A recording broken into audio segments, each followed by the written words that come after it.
আসসালামু আলাইকুম, সবাইকে হাসান মিডিয়া চ্যানেলে স্বাগতম। হাজার হাজার মানুষ কষ্টে দিন যাপন করছে লামার গজালিয়া রেয়ংশে পাড়ার মানুষ। বিস্তারিত প্রতিবেদনে। আমরা আছি চট্টগ্রামের গজালিয়া 8 মাইল মধ্যবর্তী স্থান, হ্যাঁ, রেওয়াংশে পাড়া। এই জায়গাটা আমরা রয়েছি, দেখতে পাচ্ছেন। আমরা এখন যে জায়গাটা আছি এই জায়গাটা খুবই মানুষের জনজীবন খুবই কষ্টকর। এখানে আর জায়গাটায় আশেপাশে যতগুলো রাস্তা আছে, চলাচলের পথ খুবই সমস্যা, খুবই প্রবলেম। বিশেষ করে এই রাস্তাগুলো থেকে গাড়ি ঘোড়া চলাচলের অনুপযোগী। যেমনি ভাঙ্গা তেমনি বিভিন্ন ধরনের গর্ত। বৃষ্টি আসলে এখানে গাড়ি ঘোড়া চলতে পারে না। এখানে মানুষের জনজীবনে খুবই কষ্ট। এখানে এটা একটা কৃষি, আপনারা জানেন আজিজনগর এবং গজালিয়া এই জায়গাটা যাওয়ার সময় যে রাস্তাটা বাজে মাঝখানে, এই রাস্তাটার পুরোপুরি কাজ সম্পন্ন না হওয়ার কারণে এখানে মানুষের প্রচুর দুর্ভোগ হচ্ছে। প্রচুর বলতে অতিরিক্ত প্রচুর দুর্ভোগ। যেখানে আমরা এখান থেকে আসছি রিপোর্ট করতে, বিশ্বাস করতে পারবেন আপনারা যে জায়গাটা যে কতটা বাজে অবস্থা হয়ে আছে। আশেপাশে ঝুঁকিপূর্ণ বেহেলি সেতু, রাস্তা ভাঙ্গাচোরা, পরিবেশটা খুবই অবস্থা খারাপ।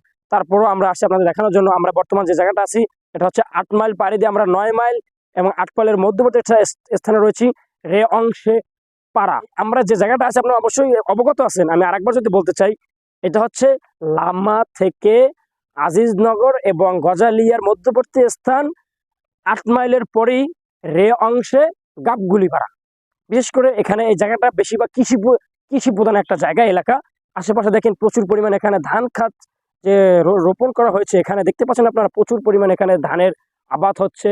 এই বিভিন্ন ধরনের সিজনে এখানে দেখতে পাচ্ছেন এই যে ইতিমধ্যে এখানে বিভিন্ন প্রজাতির আসলে ধানের এখানে আবাদ হচ্ছে। ধান কিন্তু মোটামুটি ধান বের হচ্ছে। এগুলো আসলে আরো কিছুদিন গেলে আস্তে আস্তে এগুলো পোক্ত হবে, বড় হবে, তারপরে এগুলো কেটে আসলে এগুলো বাজারজাত করা হবে। আশেপাশে কিন্তু এখানে প্রচুর পরিমাণে অন্যান্য, বিশেষ করে যদি আপনার একটা কথা বলি, অন্যান্য ভিতরে 1 নাম্বার রয়েছে তামাক চাষ। এই তামাক চাষটা হচ্ছে বিশেষ এখানের একটা ঐতিহ্য মতন অবস্থান। আশেপাশে যত জায়গা, যত আমাদের চোখ যায়, শুধু তামাক চাষ আর তামাক চাষ। এই তামাক চাষে এই জায়গাটা পুরো মুগ্ধ করছে। আর এখানে কারেন্ট নাই বিদ্যুৎ, কারেন্ট, মোবাইল নেটওয়ার্ক, এরপরে বিভিন্ন ধরনের সমস্যা জর্জরিত আসলে এই জায়গাটা।